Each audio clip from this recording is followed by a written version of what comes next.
Okay, great. Thanks very much, Wendy. Good afternoon, everyone from Bournemouth in the UK on the south coast. I'm assuming that the majority of people that are attending this webinar are based in the US on the Eastern Standard Time. So it's great to be speaking to you. In the UK, it's 4 p.m. in the afternoon. So what am I going to do in the next hour? Well, hopefully I'm going to give you some hints, tips, and food for thought in terms of how to achieve high performance teamwork. And just to give you a little bit of background about myself in terms of my credibility to be here on this webinar with you. Here we go. First and foremost, I'm a behavioral psychologist. I became an accredited psychologist 20 years ago. So my passion is understanding people, their behaviors, and ultimately how those behaviors impact positively and negatively on teamwork. As part of my working with teams over 20 years, I've created a framework to achieve high performance teamwork. So you will see this triangle on the screen. There are 3 elements to it, and in the webinar today I'm going to share some information about each of those 3 elements for you. As Wendy said, I run a training company called Ngagementworks. Sole purpose is to help teams achieve even greater success through harnessing the skills of the individuals to the benefit of the team. Top right, I've spoken at over 500 conferences worldwide and worked with many household brands and names that are well known throughout the world.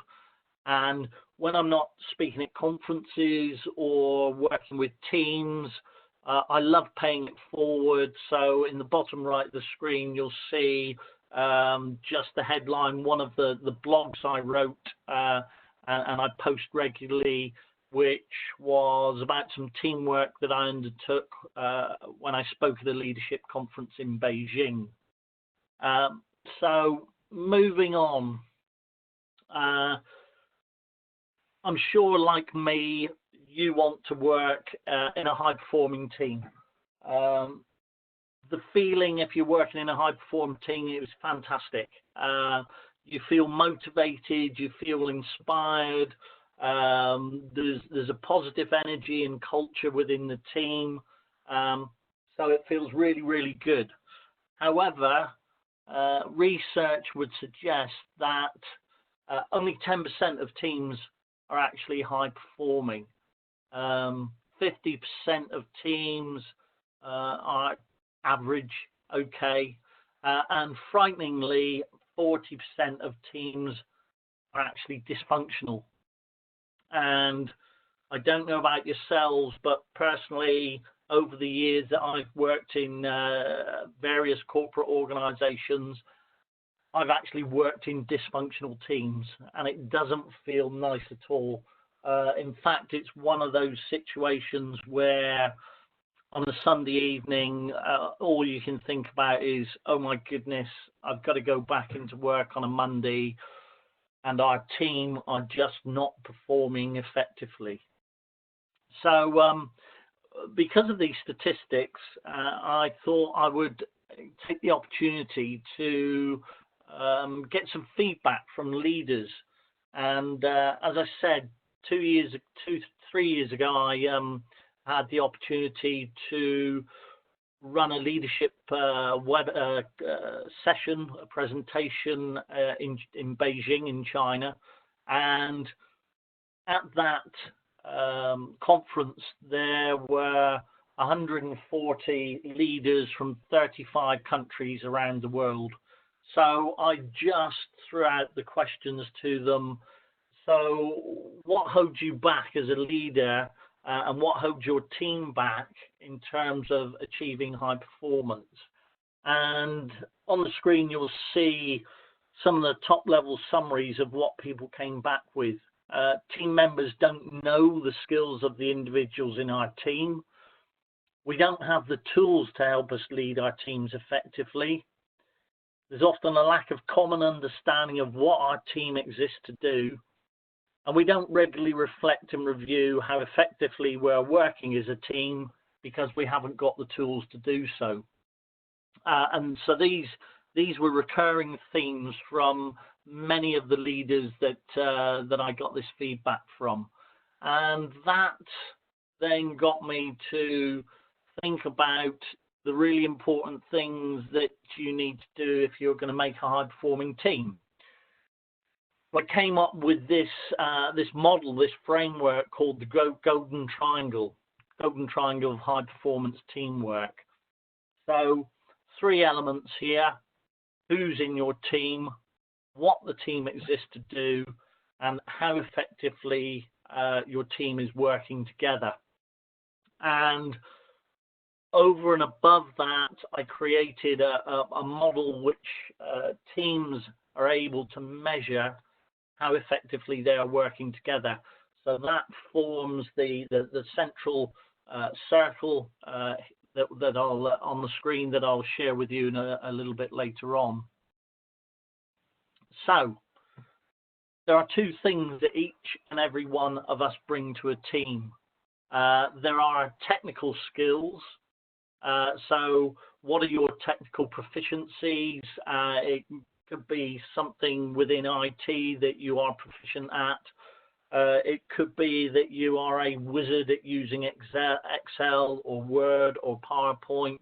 It may be that you've got a particular degree from university that is really relevant to the job that you do and valuable to the team. So we have the technical skills, and then on the other side, the other thing that everyone brings is our people skills. So are you a wonderful communicator?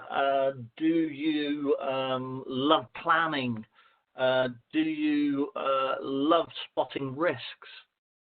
How do you make decisions? Are you creative? Are you the person in the team that comes up with lots and lots of ideas? So there's lots of different people skills that we bring. So we need to actually, in our teams, understand those.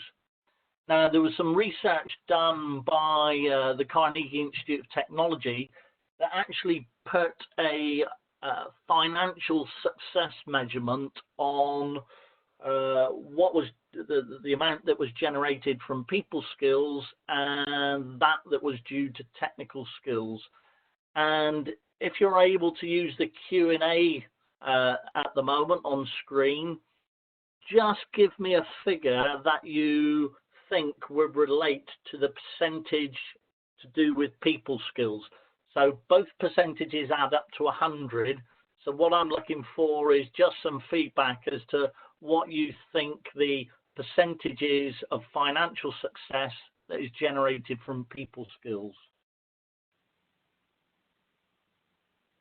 So once you've thought about that, please put that percentage on the screen just to get a flavour of what people are thinking. Helena, 60%, Stephanie, 50%,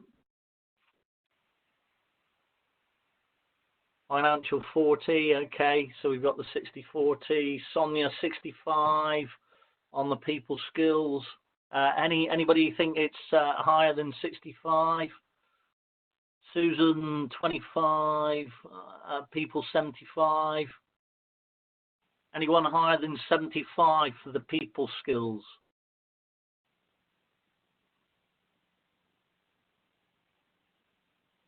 Okay, let's have a look. Let's put you out of your misery. The figure that the Carnegie Institute of Technology came up with is 85% of an organization's financial success is generated from people skills, with 15% due to technical knowledge. And if you think about the amount of time that you spend Hi there, I hope you enjoyed that last clip. My name is Michael Maludis, and if you'd like to watch the full 60 minutes of that last webcast, while also getting complete unlimited access to our entire library of IT learning, simply visit our subscribe page at greatpro.org/subscribe. Unlimited annual access is $199 per year, but if you use the coupon code LEARN2EARN, you can drop that membership fee to just $149.